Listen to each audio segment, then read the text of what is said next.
Selamlar herkese, ben geldim. Arkadaşlar umarım hepiniz de iyisinizdir. Temmuz ayı mektuplarınızı erkenden hazırladım. Bunun nedeni bir hafta 10 günlük bir süreç içerisinde sizlere video çekemeyecek olmam. Bu süreç içerisinde danışmanlıklarımı da kapattım. Instagram üzerinden duyurularımı yaptım. WhatsApp'tan mesaj atanları da zaten Instagram'a yönlendiriyorum. Sizler de eğer mail atıp cevap alamadıysanız bilin ki seanslar kapalı ve ben bu yüzden size dönüş yapamıyorum. Şimdi Temmuz ayı mektuplarınızı biraz daha itiraf ya da yüzleştirme şeklinde hazırladığımı bilmenizi isterim. Sizlere oluşturduğum iki zarf var.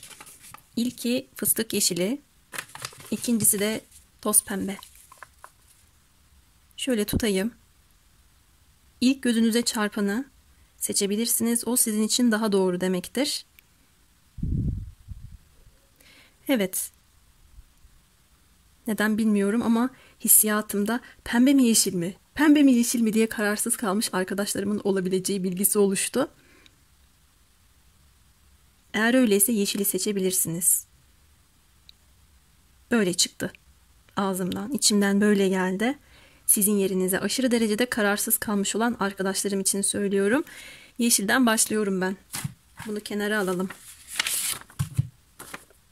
Hadi bakalım, herkesin hayrına olsun. Duymak istediklerinizi değil, duymanız gerekenleri söyleyeceğim size.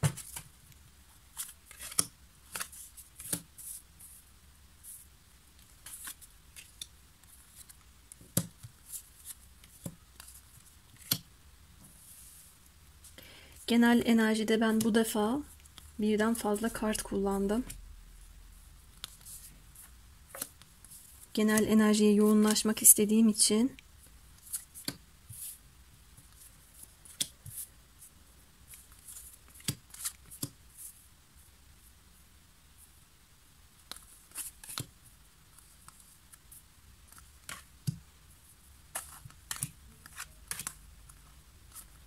yorumun sonunda size melek kartıyla tavsiyeler var ve yine konuşturma kartlarımızdan alacağız. Önce bu kişinin hayatında neler olup bitiyor? Bir bundan başlayalım. Genel enerjisi nedir? Şu ikisinden başlayayım. Aşk ve rüya.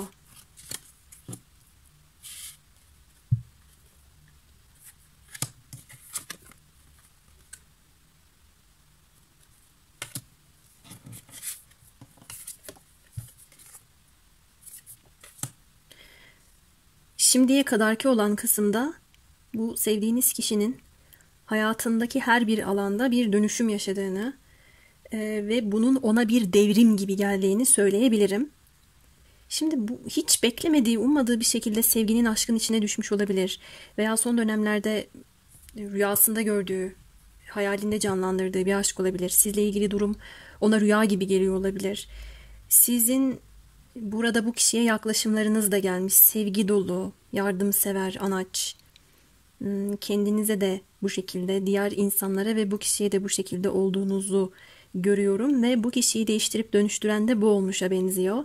Daha fazla kart açmadan önce numaraları da bir dikkat kesilmek istedim. 2 tane 10 sayısı var. Bu kişi hayatında bir tamamlanma evresinde, artık belki küllerinden yeniden doğduğu ya da artık doğmak durumundayım diyerek ruhsal anlamda bir uyanış yaşadığı, bir farkındalık içinde olduğu bir durumda. Tabii bunda etkili olan şeylerden biri de ailesi. Diğer kısımlarda neyle karşılaşacağımızı bilmiyorum.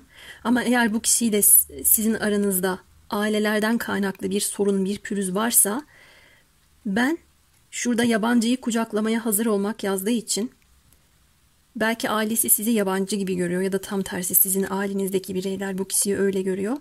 Bu durumun şifalanacağını görmekteyim. Yeniye yer açmak kelimesi 2 kez dikkatimi çekiyor. Bu kişi sizinle ilgili bir aşk durumuna ya da bir sonraki evreye de kendisini açacak olarak gördüm ben. Buna en fazla olumlu katkıda bulunan şey sizin bu kişiye olan yaklaşımlarınız olmuş.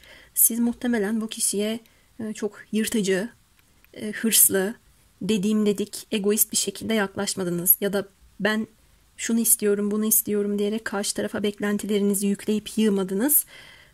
Bu durumlarla beraber bu kişinin kendi içinde bir dönüşüm geçirdiğini görüyorum. Bir anda bir konuşurken şuraya şok oldum. Şurada Devrim yazıyor. Ve benim Tao kehanetten düşen kartta devrim.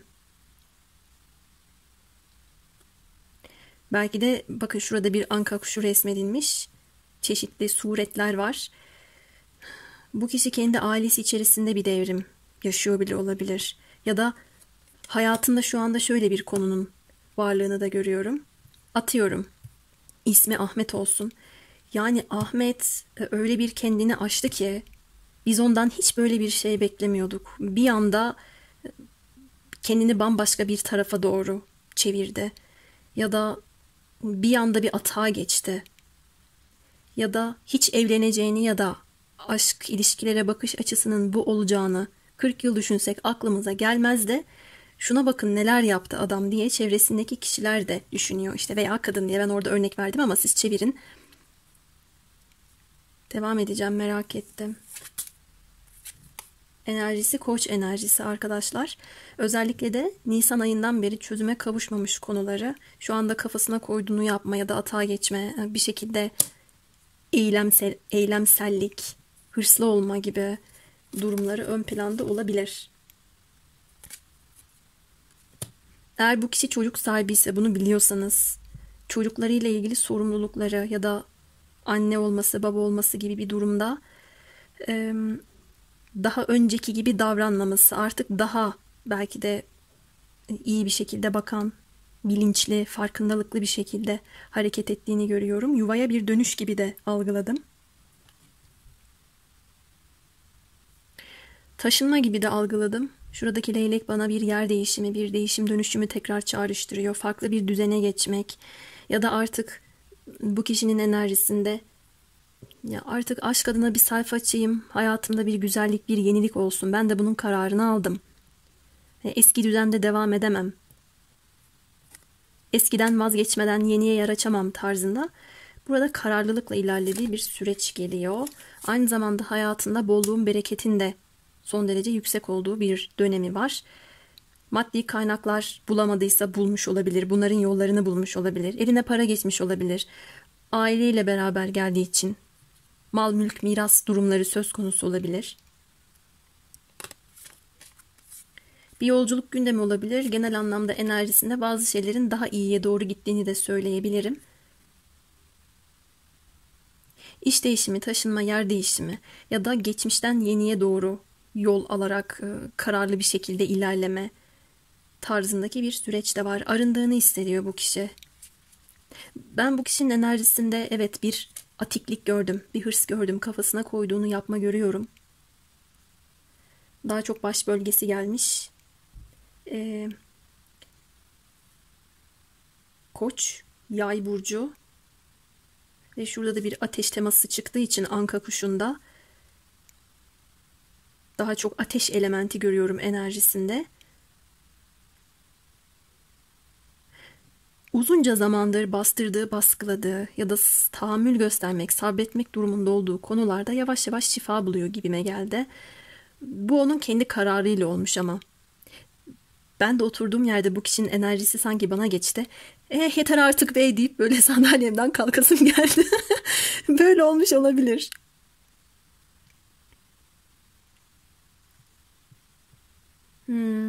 Biliyor musunuz genel enerjisinde siz de çıkmışsınız. Fiziksel özellik tarif edeceğim şimdi size. Bu tarif ettiğim özellikler doğrudan sizde varsa alabilirsiniz. Ben burada sivri bir burun görüyorum. Eller, kollar, bacakların uzun olduğunu görüyorum. Boyunuz uzun olabilir.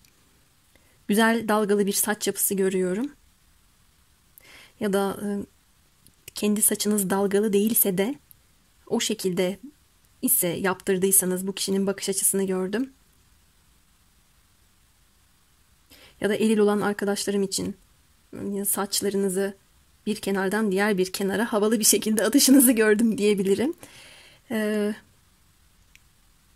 Bakımlı oluşunuz. Yani belki taktığınız bir takı, belki ilginç bir kıyafet kombini. İlginç derken şundan bahsetmiyorum. Ne alaka? Üstü ayrı, altı ayrı durumundan bahsetmiyorum. Farklı bir tarz oluşunuzdan bahsediyorum. Kendinize güvenli duruşunuz. kendinizin farkında oluşunuz. Hatta bu kişiye rüya gibi bir zaman yaşatmış oluşunuz. Bunlar fiziksel özellikler değil bu son saydıklarım ama bu kişiyi etkilemeniz şeklinde de geldiğinden devamını eklemek istedim. Bir mest olma diyesim geliyor. Şurada da yazıyor zaten. Bu kişi rüyasında sizi de görmüş olabilir ve ben bir mest olmuşluk hissediyorum. Genel enerjisinde aile, genel durumlarda uğraş verdiği konular ile beraber yoğunluklu olarak siz de geldiniz. Peki şimdi sizle ilgili düşüncesinden devam edelim. Çok emin kendinden. Bu kişide de hep ateş enerjisi geliyor. Arkadaşlar, küstüğünüz bir kişi ise bu kişi geliyor. Kendi arzularını kutsamak, yerine getirmek için de, sizin arzularınızı kutsamak, size verdiği değeri göstermek için de, ikinci bir şansı almak için de geliyor. Çok kararlı. Bu kişide de ateş enerjisi bakın çok yoğun. Sizde de olabilir. Ben aşka meşke hazırım dediğini gördüm. Siz bu kişiyi aynı zamanda sizi gözünde de çok yüceltmiş olduğu çıkıyor. Manevi bir birlik, beraberlik içindeyseniz bunu fiziksel olarak da yapmak istediğini görüyorum. Sizi kendi başındaki taç gibi değerlendiriyor şu anda. Hatta ben şunu hissettim. Şu cümleyi kurasım geliyor. Ya sen nereden çıktın benim karşıma? Ben aşık olmak istemiyordum ki. Ben aşka düşmek istemiyordum ki. Ve sen geldin benim hayatımı kökten değiştirdin. Hatta ben aşka bakış açımda çok ön yargılıyken ya da değişmek dönüşmek istemiyorken, kendi burnumun dikine gidiyorken sen gayet ılımlı, kibar, nazik bir tavırla beni aldın, bambaşka bir tarafa çektin, götürdün dediğini de gördüm. Sizi çok pozitif ve iyi bir ruh olarak görüyor, böyle düşünüyor hakkınızda. Kendisinin de artık sorumluluk sahibi bir şekilde ilerleyeceğinden bahsediyor.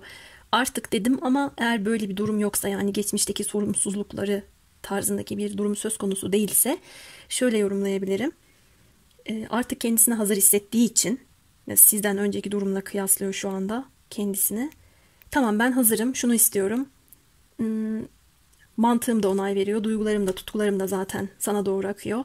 Sana adım atacağım dediğini görüyorum. Düşünceleri çok güzel. Sizin hakkınızda herhangi bir olumsuz düşünceye sahip olduğunu ben baktığımda göremiyorum. Bir yıldız gibi parlıyorsunuz onun hayatında. Bu kişiyi şifalandıran bir özelliğiniz de var. Daha da fazlasını sunacağınızı düşünüyor. O beni iyileştirir diye. Hatta size bir duygu düşüncesini de akıtacak, aktaracak olabilir. Neler hissediyorsun? Evet, siz bu kişiye bir kabuk değişimi yaşatmışsınız. Hissettiği şeyler arasında şu da var ama. Evet, sen bana bir kabuk değişimi yaşattın. Beni aldın, bambaşka bir noktaya götürdün. Ama ben içimde zaman zaman öyle anlaşmazlıklara düşüyorum ki tekrar aşka düştüğümde uçurumdan düşecekmişim gibi hissettiğimden her adımda bir tuzak vardır. Fazla cesurca ilerleme diye kendime telkin edip bir anlamda duygusal düşünmemek ya da hareket etmemek durumunda olduğumu hissediyorum diyor. Ama size karşı çok yoğun bir özlem, size adım atma isteği var. Biraz kendisini son dönemlerde duygularından kaçırdığı çıkmış, duygusal hareket etmek istemediğini görüyorum. Olur da tekrar alt üst olursam, kaotik bir durumun içinde kendimi bulursam, zamanında dibinde dibini gördüm, her şey mahvolmuştu. Tamam, bu benim için bir devrim ama ben yine de acele etmeyeyim diyerek böyle bir anlamda bağlanmaktan korktuğunu hissettim baktığımda. Bu kişi de öyle hissediyor.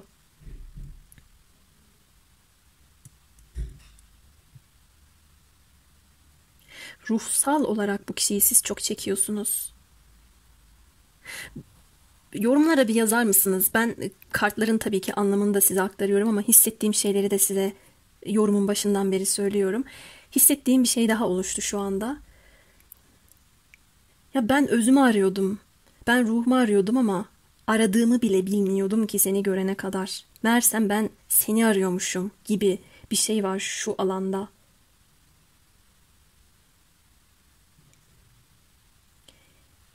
Ruhunun derinleşmeye ve anlamlı şeyler yaşamaya dair yoğun bir özlemi varken bunu bulmuş, anlam yüklemek, anlam vererek yaşamaktan ağzı da zamanında yandığı için Bir de tekrar sıkıntı yaşamaktan korkmuş olduğu çıkıyor. Tam da böyle bir düşünce ve duyguda. Eğer geçmişte bu kişiyle yıkılan bir evliliğiniz, bir yanlık, bu kişinin belki de kopardığı bağlarınız varsa pişman olduğunu da söyleyebilirim. Çok derin bir özlemi var. Ve yeniden gelmiş bir çocuk mevzusu, çocuklarınız da varsa özellikle bir yuva özlemi içerisinde olduğunu görüyorum. Ben buraya niye bir tane kart açmışım anlayamadım. Aa, çünkü bu şuraya gitmiş. Destenin arasından kaymış. Ben de diyorum 2 tane açmıştım. Burası umutları ve korkularıydı. Demek ki öyle yorumlamam gerekiyormuş. Umutları ve korkularında devam edeceğim. O şekilde de yorumladım. Bu şekilde de yorumlayacağım. Korkularında kısa süreli de olsa hasta olmaktan çok korkuyor bu kişi. Yatağa düşmekten. Belki hasta olmasa bile başını yastığa koyduğunda kafasında büyüttüğü durumlar, gözünde büyüttüğü şeyler, düşüncelerden zihninin, kafasının ağırlığı, bu duygu durumuna kapılmaktan korkuyor. Aşktan hastalanmak. Aşk bir hastalıktır. Aşka yakalandım. Buna da bir diyesim geldi.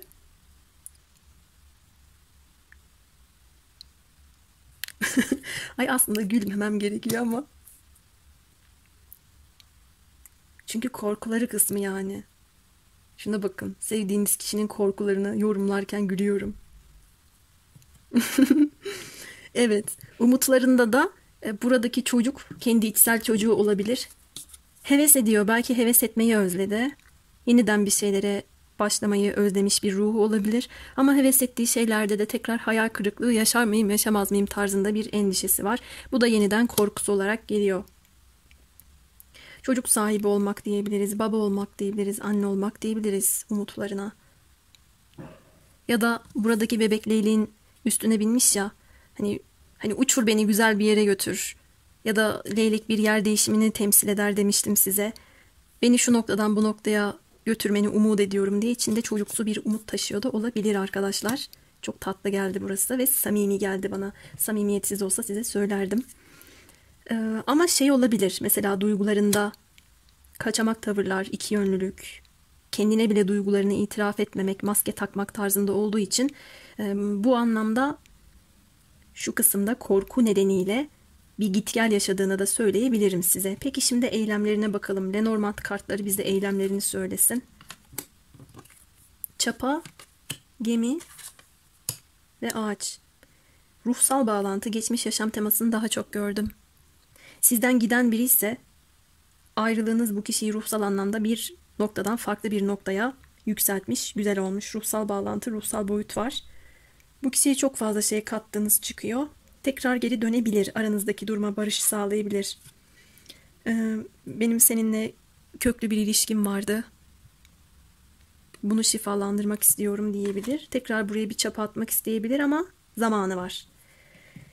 Ne kadar zaman size söyleyeyim. İlginç 2 tane Oğlak Burcu'nun kartı gelmiş. Temmuz ayında Oğlak Burcu'nda bir dolunay olacak. Bir kısmınız açısından o zaman tetiklenebilir.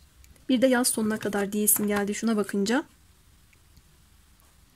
Eğer Haziran ayında bu kişiden size bir dönüş olduysa bu samimi bir dönüşmüş. Uzun ömürlü, kalıcı, güvenilir bir şekilde size bu niyetle adım atmış.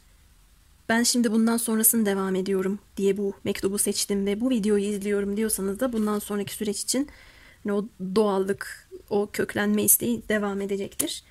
Adım görüyorum. Paldır küldür, aceleci adımlar değil bunlar. Bu kişi eğer uzaktaysa, denizli bir şehirde ya da ülkede yaşıyorsa ya siz ona gidersiniz ya o size gelir, böyle bir durum da var. O şekilde de bir kavuşma olabilir. Mesela sizin de bir yolculuğunuz olabilir ama ben ona adım atacağım da bakalım o bana adım atacak mı tarzında bir düşünceniz varsa evet atar. Ve sizin bu adımınızla da beraber ya da kendisinin size bu adımıyla birlikte aradaki bazı durumların şifalanacağını da görüyorum. Peki şimdi ne söylersin? Bu kişi bir dişil ise size ne söyler? İnanç. Benimle olduğundaki tutkulu halini seviyorum. Benden başkasına içindeki tutkuyu gösterebilme ihtimalin beni mahvediyor. Beni sevdiğine inanmak istiyorum dermiş. Bu kişi bir erilse size ne söyler? Sen benim attığım adımı biliyor ve ciğerimi okuyorsun. Beni asla kıskandırma ve benim güvenime ihanet etme. Hayatta kaldıramayacağım tek şey budur diyormuş. Kaldıramam, yataklara düşerim. Bakın, acıyım bu kişiye.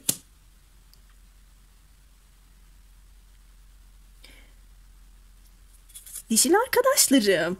Ay, bir şeye dikkat ettim. Acaba siz böyle bir parti gibi, dans gibi bir şey paylaştığınızda, öyle bir ortamda bu kişiyi kıskandırmaya mı çalıştığınızda böyle bir söylem ile bana burada size söylettiriyor?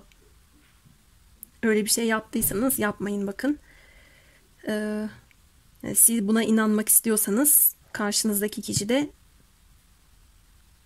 güvenine ihanet etmeyeceğinize inanmak istiyormuş. Peki şimdi melek kartlarına bir bakalım.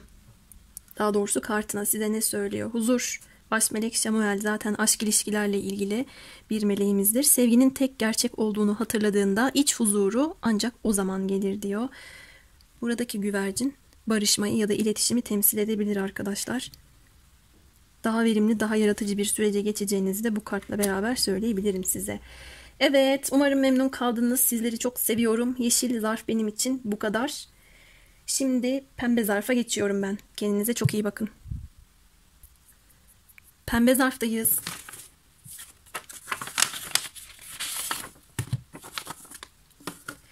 Evet, size de duymak istediklerinizi değil, duymanız gerekenleri söyleyeceğim. Buna niyet ederek de zaten kartlarımı oluşturdum.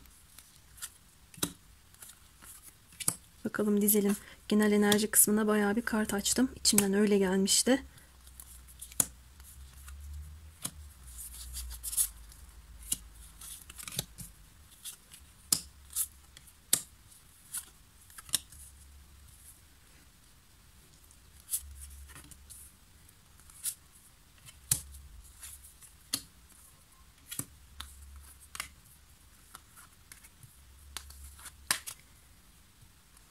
Sonunda da bir melek kartınız ve konuşturma kartlarınız var. Sevdiğiniz kişinin, bu pembe zarfa niyet ettiğiniz kişinin hayatında neler olup bitmekte?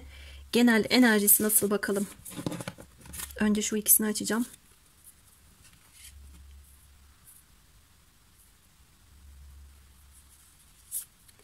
Genel olarak hayatında bir sürpriz teması hakim. Güzel güzel değişimler oluyor diyebilir. Hatta uzunca zamandır hayatında güzel değişim yaşamamışa benziyor. Bir bolluk bereket teması da söz konusu, maddi ya da manevi olarak. Ata ruh enerjisi gelmiş. Atalarından gelen bir durum şifalanıyor olabilir. Aile yaraları iyileşmeye başlamış olabilir.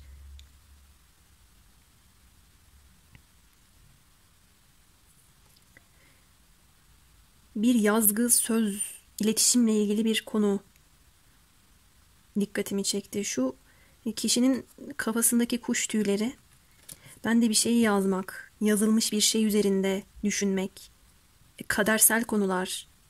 Zaten burada da yazıyor aile yaraları, atasal durumlar diye. Bu konularla ilgili bir bolluk bereket teması da, şifa teması da var. Bir miras gündemi de olabilir gibi. Bakalım, devam edelim. Genel enerjisinde ve hayatında bu kişinin yollarla, yolculuklarla bir bağlantı görüyorum. Yabancı dil, yabancı farklı kültürler, farklı bir ülke, eğitim, akademi, akademik durumlar, gezmek, görerek farklı kültürleri keşfetmek gibi, atılımda bulunmak gibi, bu konuda kendisini çok atik, bilgiyi alıp derinleştirmeye hazır gibi gördüm. Yaratıcılığının arttığı bir dönemde kendini artık çok iyi ifade etmekle ilgili bir değişim yaşadığı da çıkmış.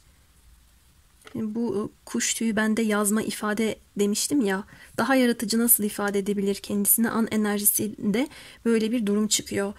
Bir günlük yazmak, bir mektup yazmak diyormuşum. Pembe zarf gereğince ya da açılımımızın konusu gereğince bir kitap yazmak, bir şey kaleme almak, bir makale yazmak, yaratıcı bir eser, bir ürün ortaya koymakla ilgili bir süreci var bu kişinin. Bana bu kişi de şey gibi geldi arkadaşlar. Eğer öyleyse yazın da, ben bir eğitmen, akademisyen, araştırmacı, sürekli bir şeyleri kaleme alan bir kişiymiş gibi geliyor. Böyle bir durumu var. Bir anlamda kendisini de yalnız hissediyor olabilir. Her ne kadar bazen toplumla iç içe olsa da bazen de yaratıcı çalışmalarını sürdürebilmek için bu enerjiyi korumak adına ya da bu enerjiyi bulmak adına çalışmalarına yalnız devam ettiğini de gördüm. Bir saniye, kart düştü. Gündeminde ihtiyaçları, gereksinimleri var. Ama bu bolluk bereketi karşılanıyor, ona fazlasıyla geliyor.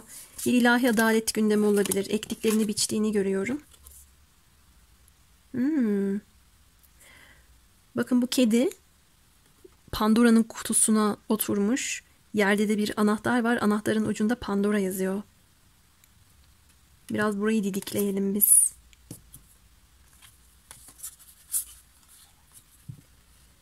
Ayrıyeten genel enerjisinde ben güzellikler görüyorum. Yine de kendi hayatında pek çok şeyi dengelemeye çalıştığı çıkmış. Kendi ailesiyle arasındaki dengeyi sağlamaya çalışıyor olabilir. Önemli kararlar için ailesinin fikirleri ya da kültürle, gelenekle ilgili bir takım durumlar ya da etik değer yargılar, bakış açısı olabilir. Bu kişinin ben biraz felsefi düşünceler içerisinde ileriyi planlayarak hareket ettiğini gördüm. Dolayısıyla benim bakış açım nerede, ailemin bakış açısı nerede diyebilir. Hissettiğim şeylerden birisi de bu kişi kendi doğduğu, büyüdüğü coğrafyadan ya da aileden muzdaripmiş gibi geldi bana. Sanki bu zamana değin ihtiyaçları karşılanmamış, hep kendi çabasıyla, yaratıcılığıyla, bilginin peşinden koşarak hareket etmiş de olması şu anda olduğu noktaya kendisini kendi getirmiş. Ama bu aileden gelen, belki görmek istediği, belki göremediği her ne varsa bunlarla ilgili olan durumlarda bir şifalanma süreci de yaşıyor. Eğer siz bu kişiyle aileyseniz, bu adalet kartında da normalde bir terazi vardır. Şurada da var. Bir hukuk, dava gündemi, işte bir eşitlik teması, adil bir şekilde bazı durumlarda paranın ya da miras konularının dağıtılması tarzında bir durumunuz varsa bu kişinin ben adaletli davranacağını düşünüyorum. Tabii sizden bağımsız böyle bir süreci de olabilir. Umutlarının kesilmeye başladığı anda bir güzellik ve bir yenilik gelecek olduğunu da gördüm. Bu kişinin hayatında ektiğini biçme tarzında bir süreç var.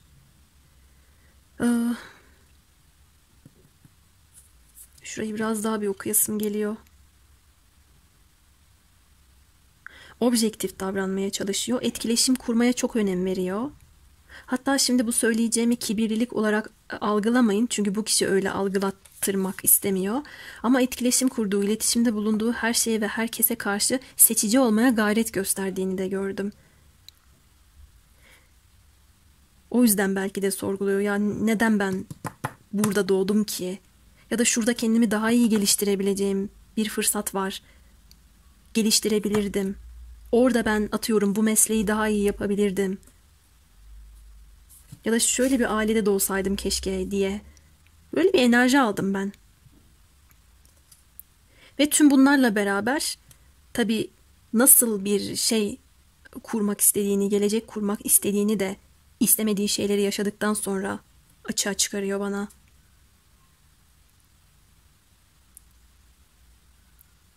Ve bu kişi sabırlı olmayı öğrenmiş.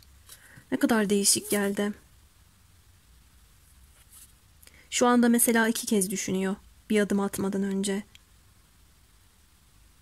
Burada bu anlattığım şeylerde sizle ilgili bir durum var mı yok mu tam algılayamadım. Duygusal kartlardan ziyade bana kendi aile durumlarını, atıyorum işte bilgi ve araştırma peşinde koşuşunu, yaratıcı bir süreçten geçtiğini falan anlatıyor. Belki şu kutunun içindesinizdir siz de. Bakalım, şimdi düşüncelerinden devam edelim. Daha çok ihtiyaç duyduğu şeyler, gereksinimleri çıkmış. Bakalım sizle ilgili ne düşünüyor? Oo, çok güzel. Bayıldım. Evet, siz bu kutunun içindeymişsiniz. Evet, bu kişi içinde sizi saklıyor arkadaşlar. Onun için doğru kişisiniz. Hem mantıklı, hem bilge, hem hislerinizin kuvvetli olduğunu düşünüyor. Ben sanki daha önce seninle karşılaşmışım gibi hissediyorum dediğini gördüm. Onun dünyasını aydınlatıyorsunuz. Bir dolunay zamanına dikkat edin. Temmuz'daki, Ağustos'taki dolunay. Eylül'deki dolunay zaman dilimleri açısından. Eylül'e kadar sürüyor burada. Küsseniz barışmak istiyor. Aranızda uzaklık varsa bir kavuşma isteğini gördüm. Sırları açığa çıkaran, bu kişinin kendi iç dünyasında gizli gizli belki de onu böyle dürttüğünüzü ya da kaşıdığınızı hissettiği, düşündüğü bir nokta var. Ama buradaki kaşımak, yarayı kaşımak anlamında söylemiyorum. O hoşuna giden bir dokunuş gibi.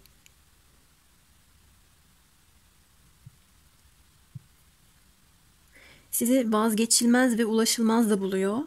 Siz kendi dünyanızda çok dengeli ve bütünleşmiş bir kişisiniz. Kendinizi geliştirmiş olduğunuzu da düşünüyor ki zaten bu kişi için bu durum çok önemli. Bunu kibir olarak size algılatmamı da bu anlamda istemedi zaten. Şunu gördüm daha çok. Bana bir şeyler katmayacak bir ortamda benim işim yok. Ya da öyle kişilerle bir irtibatım, bir etkileşimim olmasın. Zamanımdan, enerjimden gitmesin dediğini gördüm. Bu düşünce sizde de var ama sizi öyle boş bir kişi olarak görmüyor. Kendinizi geliştirmişsiniz. İçinde sizi düşündüğünde ben bir mutluluk teması, yaşam enerjisinin artması durumu gördüm. Merak da ediyor sizi. Ve onun hayatına etkiniz çok büyük. Belki düşündüğünüzden de büyük. Belki şuradaki mucize, hayatındaki bolluk bereket sizinle beraber açığa çıktı. Aile yaralarını da bu kişinin siz çözmüş olabilirsiniz. Daha çok şifalanma teması geldiği için bu kişinin kendisini ifade etme, hayatında pek çok şeyi dengeleme, iletişim konusunda bazı şeylerde farkındalığa bu kişiyi ulaştırma ya da hayat sorunlarını, aile sorunlarını çözmekte etkili olmuşa da benziyorsunuz. Bu aile dizimi, işte şifalandırma çalışmaları, buna benzer bir alanınız varsa özellikle bu videoyu izleyen arkadaşlarım da bu kişiye böyle bir desteğinizi de söyleyebilirim sizin. Ya da bu kişi mesela öyle bilmiyordur. Benim atalarımdan gelen şöyle şöyle bir karmam var ya da iyileştirilmesi gereken durumlarım meğer ta atalarımdan geliyormuş diye böyle bir şey söylemeyebilir. Belki de bilinç altında farkında olmadan siz bu kişiye yardımcı oldunuz ya da farkında olarak. Böyle bir şifa enerjisi de gördüm.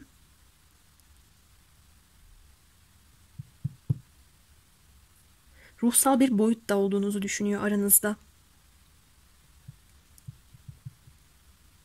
Mesela bu kişi için idealindeki kadın, idealindeki erkek olabilirsiniz. Doğru kişi şeklinde değerlendiriyor sizi. Bir de duygularına bakalım.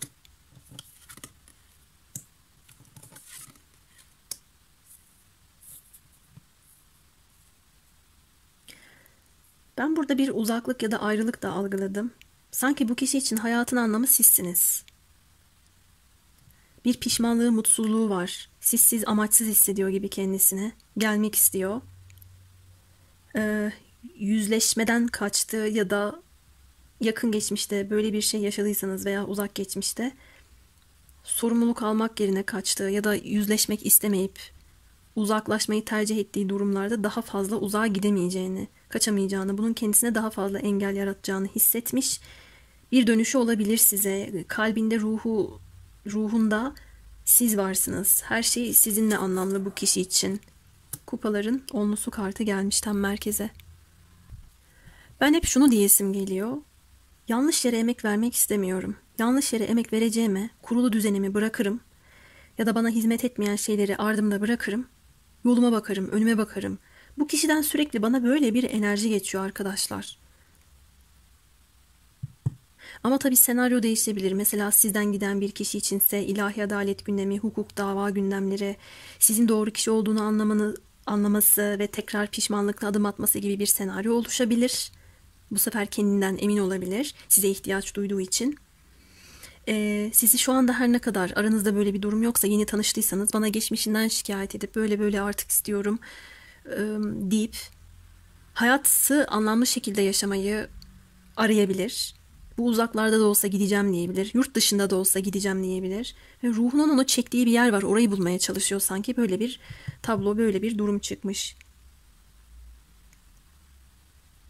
Ve ben bu kişinin yeniliklerden hoşlanan, sürekli kendisini geliştirmek isteyen bir kişi olduğunu gördüm. Monoton bir ilişki bu kişiye göre değil. Nelerden korkuyor, neleri umut ediyor bakalım. Zengin kadın. Ve daha fazla para geldi. Evet, zenginleşmek, daha fazla para, bolluk bereket olabilir. Şurada da bir bolluk bereket gelmişti zaten. Hayallerimi kurabilmem için ya da yaratıcı bir şeyler ortaya çıkarabilmem için daha fazla paraya ihtiyaç duyuyorum. Umut ediyorum. Atıyorum zengin olacağım. Ya da aranızda sizin sosyokültürel farklılıklarınız varsa bir şekilde bunların sorun yaratacağını düşünüp korkuyor olabilir. Siz bu kişiye göre sanatsal bir kişisiniz, zarifsiniz. Burada arp çalan bir hanımefendi resmedilmiş. Baktığında size çok kendi ayakları üstünde durabilen, zengin, her anlamda zengin ama bir kişi olarak değerlendiriyor. Şimdi bu da bakış açısına göre değişir. Bunu zaten istediğini görüyorum ama bir yerde bu onun korkusu da olabilir. Umut ettiği şey de olabilir. Hatta umut ettiği şeyi de korkusunu doğurabilir. Böyle bir durum. Burada daha fazla bir şey yok arkadaşlar. Para ve zenginlik gelmiş. Eylemlerinden devam ediyorum. Bir yandan da bu taraflara hala bakmaya devam ediyorum. Ortak bir sembolizma bir şey var mı diye. Çok güzel, çok güzel. Şurada biraz bir tıkanıklık var. Evet bakın burada bekleyen bir kişi var. Belki sizsiniz, belki de hala sizin beklemenizi ümit ediyor. Sakin, kalıcı, olgun bir beraberlik için burada ilk aşamada bir adım atacak olduğunu görüyorum. Bayağı bir sabredilmiş olabilir ya da siz bu kişiyi çok uzun zamandır bekliyor olabilirsiniz. Bu da bu kişinin farkındalıkları arasında. Gelecek konusunda arkadaşlar son kartımız bulutlar olduğu için biraz muallakta kalmış şu kısım. Belki siz öngöremiyorsunuz. Bir konuşma olur ama daha uzak gelecek için öngöremiyorum diyebilirsiniz. Açıklık eksikliği olabilir. Aradaki pürüzler, sorunlar açık açık konuşulması gerekiyor ki bir netlik sağlanabilsin. Bu olabilir. Ben bu kişinin iletişimle ilgili bir durumda da kendisini dengeye getirmeye çalıştığını görüyorum. Ve bu kişinin kendini ifadesi daha çok yazarak bunu gördüm. Yazı da iyi bu kişi. Belki duygularını aktarmak konusunda sözel ifade açısından çok iyi olamayabilir ya da yüz yüze konuşma açısından. Ya da şöyle de olabilir. Oluyor arkadaşlar ya bazen şey olabiliyor. Mesela insanlar o kadar meslekleri gereği, meslek de çok etkileyebilir. Atıyorum fizikle, matematikle çok uğraşır. Kendisini ifade ediş şekli duygusal olmayabilir. Ya da ben burada bir araştırmacı kişilikten bahsetmiştim. Konuşması bile makale tarzında olabilir. Böyle bir şey diyesim geliyor. O yüzden size açık gelmiyor gibi de algıladım. Eylemlerinde bir adım var. Ciddi bir konuşma isteğiniz buraya da yansımış. Bu kişinin zaten durumunda da var bu. Son kartta biraz muallakta bıraktı beni. Soru işaretleri var. Çözülmesi gereken durumlar var. Komplike şeyler var. Sonrasında tekrar bir belirsizlik olabilir diyorum. Adımlar kısmında. Ama sizi çekici bulduğu çıkmış. Şimdi bu kişi bir dişilse size ne söyler bakalım.